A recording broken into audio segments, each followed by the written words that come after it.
Assalamu alaikum. Жөнөкөй ТV'нин көрүүчүлөрү. Сиздер менен көрүшкөнүбүзгө абдан кубанычтабыз. Бүгүнкү биздин конокто Москвада көп жылдан бери эмгектенип, азыр өздөрүнүн жаңы шоурумду, интернет магазинди ушундай ачышкан жигиттер экен. Модали интернет магазинин ачкан основательдери, орусча айтканда. Бизде конокто ошол ийгиликке кантип жетти, жана кандай ийгиликтери бар, жана сиздерге өздөрүнүн ой пикирин айтып кетишмекчи. Биздин конокторубуз биринчи Нурлис, Арстанбек, Муса. Биринчи сурообузду, ар бир сурообузду үчөөңүздөргө тең бере берсек, кимге ылайыктуу болсо жооп көрсөтсөңүздөр. Азыр эң биринчиден өзүңүздөрдү тааныштырып, келгениңиздерге канча болду жана кандай кыйынчылыктарды Москвадан башыңыздардан өткөрдүңүз? Кыскача айта кетсеңиздер. Ассаламу алейкум, улуу урматтуу Москва жергесинде жашап жана эмгектенип жүргөн элдештер, айтканда элдештерибиз бир жерден бир элден болгон бизди угуп жаткан жана көрүп жаткан инсандар. Менин атым Алиязов Арстанбек. Ош областына караштуу Карагөз районунда. Москва жергесинде жүргөнүмө 10 жылдан өтүп кетти. Мындайча айтканда 10 жылдын ичинде Кудайга шүгүр жаман эмес, жакшы. Эл катары эл кылган нерсени баарын кылып келдик. Повар болуп иштедик ресторандарда, таксист болуп да жүрдүк, документ менен да иш кылдык. Эмне гана кылбадык 10 жылдын ичинде. Эми баягы ошол 10 жылдын ичинде басып өткөн жолубуз ушул күнгө алып келип отурат да. Мындайча айтканда ар бир кармаган нерсебизде бир пайда, бир жакшы ойду чогултуп отуруп бүгүнкү күндө мен айтпайм бүгүнкү күндө бир чоң нерсе жаратып ийдик деп. Биз эчтеке кылып элекпиз өзү. Мындайча айтканда мен мындайча айтканда чындап эле бир 100%, 1% кылып элек, эчтеке кылып элекпиз. Болгону биз кичинекей аз-маз болсо да бир чечак таштадык. Кудай буйрса. Да, келечекке Кудай буйрса пландар чоң. Жакшы. Баарыңарга салам дегенде биринчиден көрүүчүлөргө жана биздин Москвадагы жерлештерибизге, бир туугандарыбызга. Атым Нурлис Мадалиев. Москвага келгениме 7-жыл. Ужак айтканда эле келип, жөнөкөй эле эмгек мигрант болуп иштеп, көптөгөн жумуштарды алмаштырып иштеп, тегерек деп айтканда ушул 7 жылдан бери Москвадабыз. Москвада эмгектенип жүрөбүз. Ассаламу алейкум. Жөнөкөй ТВ'нин көрүүчүлөрү жана Азаматбекке, Жаматовго ассаламу алейкум. Биз да эл катары Москвага кара жумуш ишине келгенбиз, жумушка келип, башыбыздан жакшы күндөрдү, жаман күндөрдү өткөрүп жүрсек болот. Ар бир өткөргөн күнөрүбүз биз үчүн сабак жана опыт болуп жүрсек болот. Биз деле эл катары күрөшчү болуп иштегенбиз, кафелерде иштегенбиз, фотограф болуп иштегенбиз, доставщик болуп иштегенбиз. Ошолордун негизинде бул күнгө жеттик десек болот. Арстанбек айтып өткөндөй эле. Себеби азыр кылып аткан ишибиз ошол өткөргөн күнүбүз пайдасынын жыйынтыгын берип атат. Ошондой айтсак болот. Мен өзүм тааныштырып кетсем, ушунда өзүм өзгөндөн болом. Маткасымов Муса. Ушул партнерлорум менен Москвага келип, экөө дос болуп калганыбыз, бүгүнкү Модали магазинин жетекчиси болуп бирге иш баштадык десек болот. Азыр мындай ой туулду да, буга чейин мен башыман өткөнүндө айтайын. Иш баштайыр да, жакшы иш баштайыр да, мына партнер биринчи табылышы өзү кыйын да. Баары эле партнер болгусу келет, бирок эмгектенгиси келбейт да. Биринчи вопросубуз бул ушу кантип табышып калдыңыздар жана ушу буга чейин дагы кайсы бизнестин түрүн аракет кылып же банкрот болуп бир нерсе болду да сөзсүз. Ошолор жөнүндө айта кетсеңиздер. Ушул жөнүндө негизи көп, аябай көп маалымат айтып өткөнү айтса болот десем болот. Себеби биз Москвада үчөөбүз биргелешип иштеп калганбыз. Москвадагы эле тааныштарыбызда биринчи коллегаларыбыз десек болот. Достош баламыз бир жумушта иштеп, бирге иштеп, бирге туруп, бирге басып деген нерсени көрүп, ысык суукту көрүп, анан ошентип достошуп калганбыз. Партнер дегенде бул мен түшүнөм биринчи партнер дегенде бул бизнес партнер жөнөкөй эле партнерство эмес да. Жумушту сен өзүң аткарылган гана жумушту кылып кал, анан бул ал өзүнүн жумушун эмес. Бул жерде партнерствода негизги максат ошол бири-бириңдин мамилеңи түшүнүү. Эң бир башкысы ушул нерсени мамиле түшүнүп, анан ошол нерсени сен көздөгөн нерсени ал адамдарды көздөгөн, мындайча айтканда, алдыдагы көз караштар бирдей болуш керек. Бирдей болуш керек, бирге койгон максат бирдей болуш керек. Анан ошондо гана бир мындай жакшы бир партнерство болот деп ойлойм да менчи. Партнерстводон биринчи бирок баягы адамдын адамгерчилик сапаты, достугу, ушул нерсе биринчи турат да. Анан бизде ошол нерсе аябай жакшы, аябай мындайча айтканда, биз дагы көптөгөн досторду, көптөгөн мындайча айтканда партнер кишилерди башка бизнестин түрүндө деп айттыңыз, азыр ошого дагы жооп берет көргөнбүз, бирок чогулуп результаты да аягында ушинтип бирге иштеп калыш, бул ошол ар бир сыноолордон өтүлүп келип, анан ушундай бир иштеп калган кезибиз да. Бизнеске буга чейин биз башка бизнестин түрүндө кылып көргөнбүз. Москвада баардыгы көп эле билгендер уккандар билет. Бул көп тармактуу маркетинг, сетевой маркетинг, лояльный маркетинг, нетворк маркетинг деп коюшат болот. Ошонун түрлөрүндө биз иштеп көргөнбүз, жакшы результаттар бар, билгендер дагы бар, көргөндөр дагы уккандар дагы бар. Бирок бизнес идея кандай, же болбосо бул бизнес деген дегеле эмне? Бизнес дегенде эле бул жөн эле бир акчаны алып эле бир нерсеге салып эле анан чыгарып эле деген нерсе эмес, өзүңүн пайдаңа кирешеңе. Бизнес дегенде бул биринчи ошол элдеги же болбосо общество, орусча айтканда, ошол болуп аткан бир көйгөй, проблема. Ошол проблеманы табуу, анан ошол нерсени жеңилдештирип берүү, чече албасаң да. Мисалы толук чечүү деле мүмкүн, бирок колуңан келсе жеңилдештир, анан колуңан жакшы келе турган ошол көйгөйдү чечүү. Анан ошол нерсени кайсы бир адамга же болбосо кайсы бир мисалы клиент болобу, кайсы бир потребитель ошол нерсе болсо, ошонун сен проблеманы чечип берүү да. Анан көпчүлүк эле билгендей, бул мода эле интернет магазин. Биздин услуганын ичинде мисалы только кийим же болбосо кийим нече буюм аксессуар, аны сатуу эле эмес, ошол адамдарга үйүнө чейин жеткирип берүү. Мисалы азыр баардыгы билет, онлайн, интернет, доставка деген нерсе баардыгы ошонун ичинде биздин ичинде камтылган. Ошол проблеманы мындайча айтканда биз чечкендин алдын алып, ошол нерсени негизги баягы негизделип аткан ошол нерселердин баардыгын учитывать этип, эске алып, анан биз ошол нерсени аткара баштадык да. Иштегенибизге 1,5 ай күндө болуп турат, 1,5 айдын ичинде повторный покупка, же болбосо повторный кайра дагы заказ дегендер бар, жакшы отзывдар бар. Бул деген ошол показатель биздин кылып аткан жумуштун бир жакшы бир жагы деп айтылат. Кандайке суроо узатсак, 10 жылдан бери Москвага келип иштептирсиз, Москвада көп жерди көрдүк дейсиз, анан эң кыйналган күндөрүңүз, анан ошол кыйынчылыктардан кантип чыктыңыз?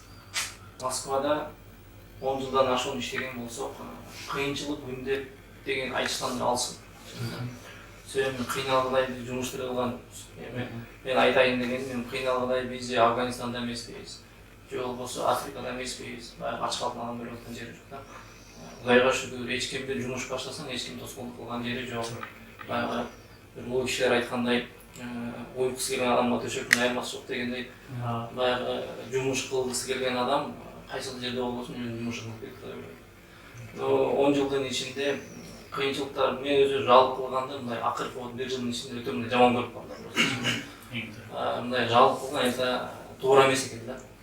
Мындай себеби муну айткандын себеби кайсыл соцсетке кирбегин, ошол жактагылардын баардыгы жалпы кылып аткандар же болбосо же звонок кылсаң бир досуңа деле. Только проблема айтпайт да бирөөнө. Мындай бир радостный кабар эч ким айтпайт. Баардыгы капа.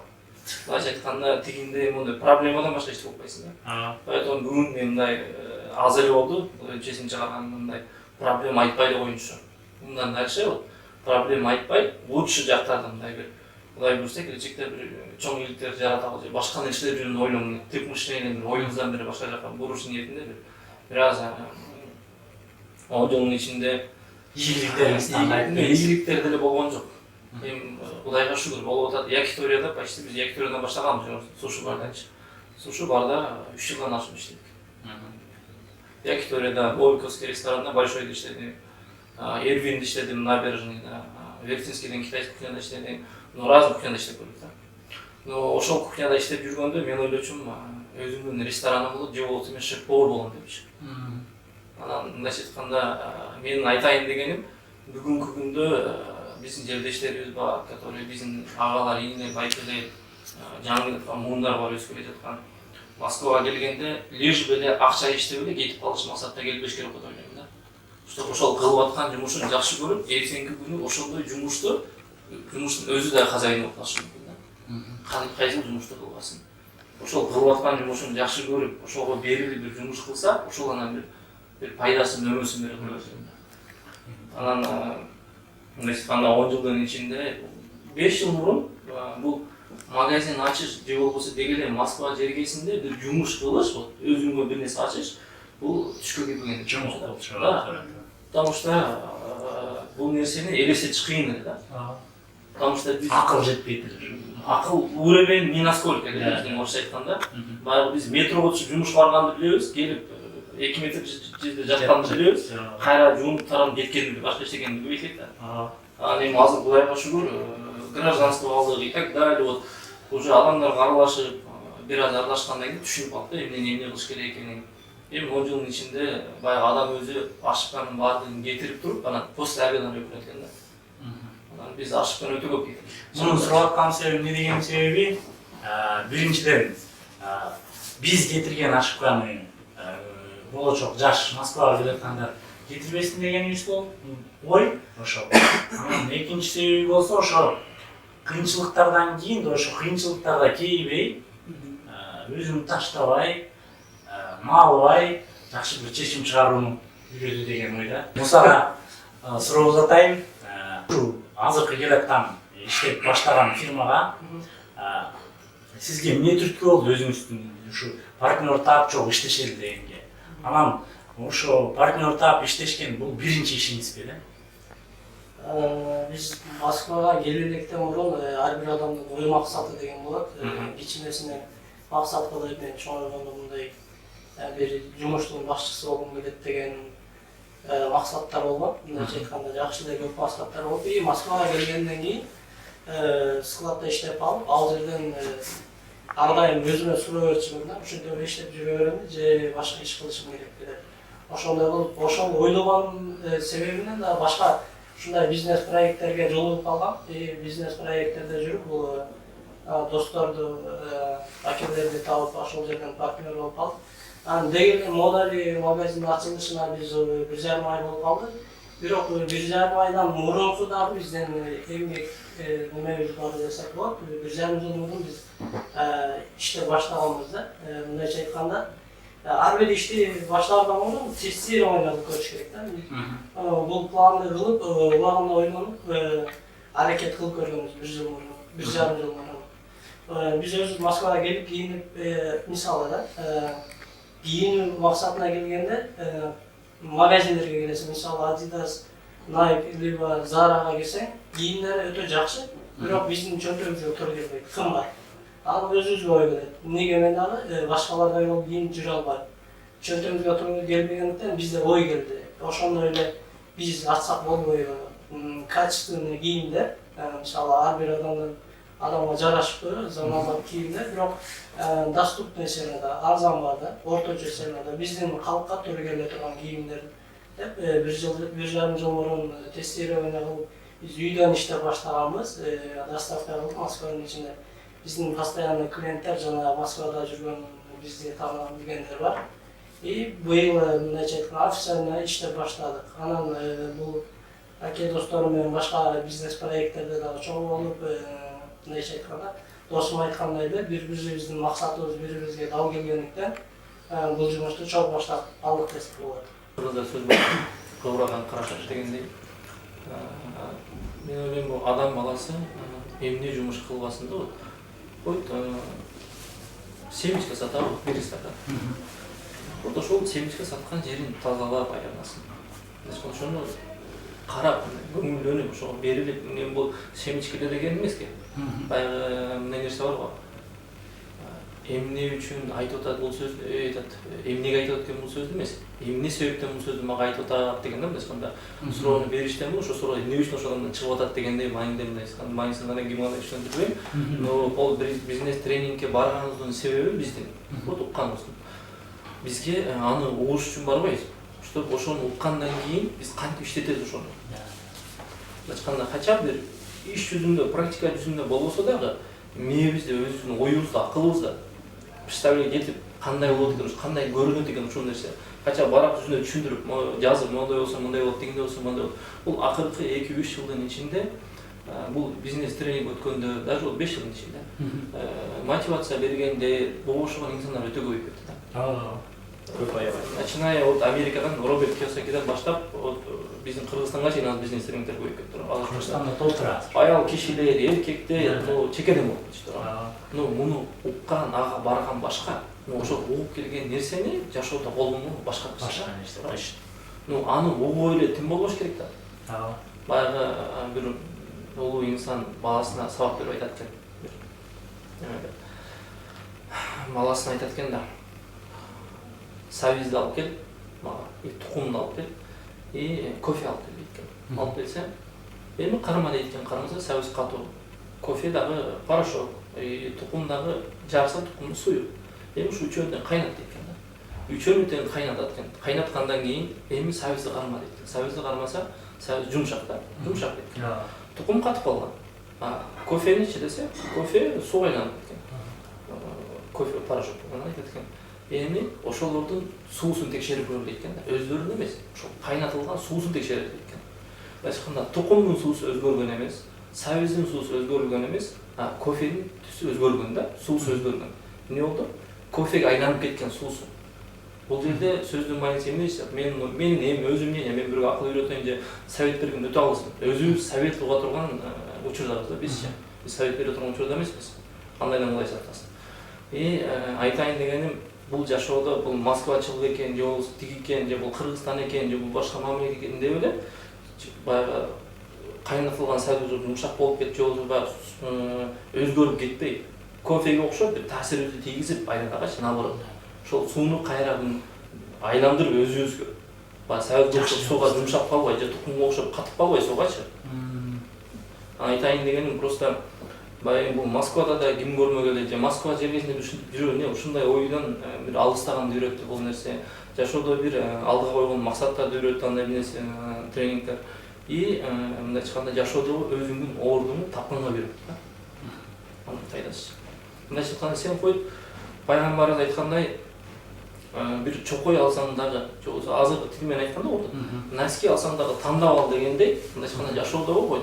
Сен бир чай ичсең дагы ошол чайыңды аккуратно бир тандап ичкенди үйрөттү да. Ал нерсени. Мен мисалы үчүн 10 жыл мурун элестетем, вот Москвага жаңы келгенде 5ке чейин эсептечүмүн орусча. Вот алтын айта алчу эмесмин да, например, да, вот эми өзгөрүлөт. Алтын айтканда 6 дечүмүн да, вот алтын айтат, действительно айта алчу эмесмин. Эми азыр Кудайга шүгүр, баягы адам аракет кылса үйрөнөт экен баардык нерсеничи. Адамдын өзүнүн каалоосу башка, ошол каалоосун аткарыш башка нерсе да. Эми азыр эмне дебегеним вот бир чекеден. Мен өзүмдү башкалап айтайын да, менчи вот өзүм башкалап жазам да вот. Бирок ошол роликтеги отурган адам, же ошол жумушту баштаган адамды кылган нерсесин кыпында кылган эмеспиз өзүбүзчү. Колубуздан келбейт. Комментариялардан жакшы көрөбүз да. Андан эгер бирөөгө барып бир жумуш кылайын деп айта турган болсоң, кача ал жумуш тууралуу адам билбейт эле. Бирок билген адамды салып берет да. Бул болбойт, болот деп айтпайт. Болот деп айтпайт. Болбойт дегенде мындай. Мен ойлойм, ошто андай семинар үйрөттү. Кайсы жумушту кылба, ошол жумушту коркпой шакташташ керек да. Банкрот болосуң бул, бойсуң бул, надо шакташташ керек. Но ошол шак сага үйрөтөт алдыга жылганды. Потому что аны сен кылбасаң эчтеке кыла албайсың да. Риск бардык жерде бар да. Риск жок жумуш болбойт да. Жашы өзү риск. Өзү баягы мындай айтканда риск жок деп көп бизнестер риск жок эмес, баардык жерде риск бар да. Потому что убактыңды рискке айтып атасың, өмүрүңдү рискке айтып атасың сен. Эми баягы ар бир адамдын өзүнүн ичинде бирөөгө айтпаган, который эч кимге айтпаган өз максаттары, который ойлору болот да. Ошол ойлорун иш жүзүнө ашырганга жардам берет да тренингдерчи. Эгер ошол тренингди угуп аткан адам туура колдонсо, Ушул темага дагы бир кош маалымат айтып өтөйүн. Анан биз кыргызбыз, дагы ошолордон мен сыймыкташтык болуп атат биринчиден. Экинчиден, ошол нерсени сыймыктангандын тескерисинче колдоно алабыз. Себеби биз кыргыз болсок, анан биз орусча тренингтерге барып, семинарларга катышканда андай болот экен, дискомфорт да. Адам өзүн туура эмес сезип алат, мисалы ар кандай. Бирок ал жерде биз бирок цифра түшүнөбүз да.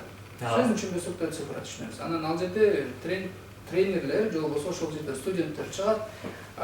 Точка А, точка Б. Мисалы, канчада эле, канча зарплатада жүрдү эле, же болбосо канча зарплатада. Ал бизнеске эле тиешелүү нерсе эмес. Бул бизнес менен эле токтоп калуучу нерсе эмес. Бул мындайча айтканда саморазвитие, өзүн мындайча айтканда маалымат жактан кайсы тармакты өстүрүү, бул баягы бизнеске эле тиешелүү нерсе эмес да. Адамдын өзүн өзгөртүп, мындайча айтканда жашоо деңгээлин көтөрүү максатта, мындайча айтканда өзүн адам кайсы бир турган жеринен жылдыруу максатта да. Мисалы, бул эмне үчүн керек деп түпкү суроо келет да. Эмне үчүн керек? Эмне үчүн керек? Мисалы, жакшы жашоо үчүн. Москвада өзүңдүн собственный квартираң болбосо дагы өзүңө мындай уютно, же болбосо мындай удобство да болсо, комфорт создавать этиш үчүн. Үй бүлөңө, ата энеңе, кимге болбосун жакындарга и конце концов өзүңө. Өзүңө мындайча айтканда жакшы бир жашоо мүмкүнчүлүк түзүш үчүн сен ошол нерсе алсам деген нерселерге карабастан аракет кылыш керек. Ошол нерселерге аралашканы, бош убакытта, мисалы бизде бош убакыт көп, лично менде көп эле бош убакыт болчу. Мисалы, ошол 6 жылдын ичинде көп эле убакыт болгон. За последнего 2 года я чисто занимаюсь саморазвитием. Чисто я свое собственное свободное время лично уделяю там 2-3 часа, максимум 5 дней, ночами сплю, но для меня это интересно. Мен үчүн бул нерсе аябай интересно, себеби ал маалыматсыз, ал бир коучсуз, ал бир тренерсиз бир жакшы бир деңгээлге жетсин. Мисалы, спортто жөнөкөй эле, мисалы, бар адам кеңер үчүн спортто тренери жок, бир спортсменде уга элек биз бир көргөнбүз. Ошондой эле нерсе, ушул бир тренерство деген нерсе аябай бир чоң нерсе десек болот да. Бизге түрткү берген бир чоң нерсе. Тамам, эң туура. Рахмат, ийгиликтер коштосун. Москвада ушундай кыргыздардын жигиттери өнүгүп, жетишип, өздөрүнүн магазин, интернет магазин ачып атканы мен эле эмес, бүткүл Кыргызстандын предпринимательдерин, Кыргызстандын жетишкен инсандарын абдан кубандырса керек. Анан кичине болсо дагы акыркы сурообузду же каалооңуздарды анан Москвага келген ушу интернет магазин ачабыз дегендерге, же болбосо магазин ачабыз дегендерге жөнөкөй эле ошо жөнүндө өзүңүздөрдүн акыл кеп кеңешиңиздерди айтып кетсеңиздер. Балки өз айткандай эле акыл кеп айтышка азыр бир аз эрте десек болот. Ошончо деле биз айтып өтөлү. Басып өткөн жолдор бар да. Өткөн жолду айтып өтөлү. Эмне кылуу керек? Бул дегени биринчиден жана алдыда айткандай эле ошол бизден, мисалы мен өзүм айтып аткан болсом, мен биздин компаниядан алып аткан бир товар же буюмду мен ошону өзүм алып аткандай элестетем. Өзүмө керек беле ошол нерсе. Өзүмө ошол нерсе мага кандай айтканда менин жетишпеген чече беле. Ошондой деңгээлде ойлонуш керек. Негизи көп ушундай проблема. Мисалы, кандай проблема деп турам болсо, проблема бул мисалы бизге жетишпеген нерсе же болбосо ошону чечүү максатта биз издейбиз.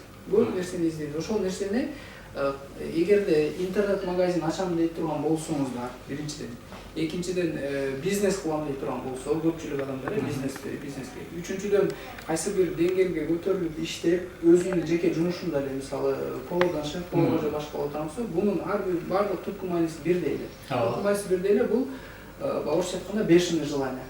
Желание керек мындай, надо гореть. Вот ошол нерсе менен мындай күйүш керек. Себеби ошол нерсе адамга жетпей аткан болсо, ошол гана түрткү берет да. Анан баягы алдыда баардык айтып өткөн нерселерди кылыш керек, окуш керек биринчиден. Эң биринчи ушул окуу. Анан адам менен болгон ушул мамиле. Адам менен көбүбүз мындай кыргызча эле мамиле кылабыз, там брат сылап, там мындай жок. Адам менен мамиле кылуу бир аябай бир ценный нерсе да. Туура мамиле кылуу. Там миллионго жеткен адамдар бар.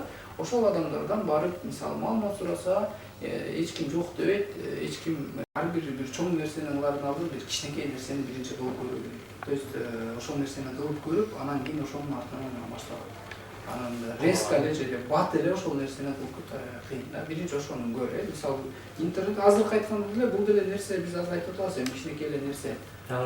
Мен үчүн, мындайча айтканда, биз үчүн бул чоң эле нерсе да. Чоң нерсе дегенде эмне? Анын короткон энергияң, времяң, өзүңдүн өмүрүң, убактың и ошол кеткен, мындайча айтканда, финансы деле. Ал деле жөнөкөй эле нерсе эмес. Анан ошол нерсени кылып, ушул нерсеге азыр айланды. Когда-то бул идея болгон, когда-то тыртыл болгон, эми азыр деген бир аз болду. Буюрса дагы алда көбөйөт. Ошон үчүн бир кичинекей кадамдан, мисалы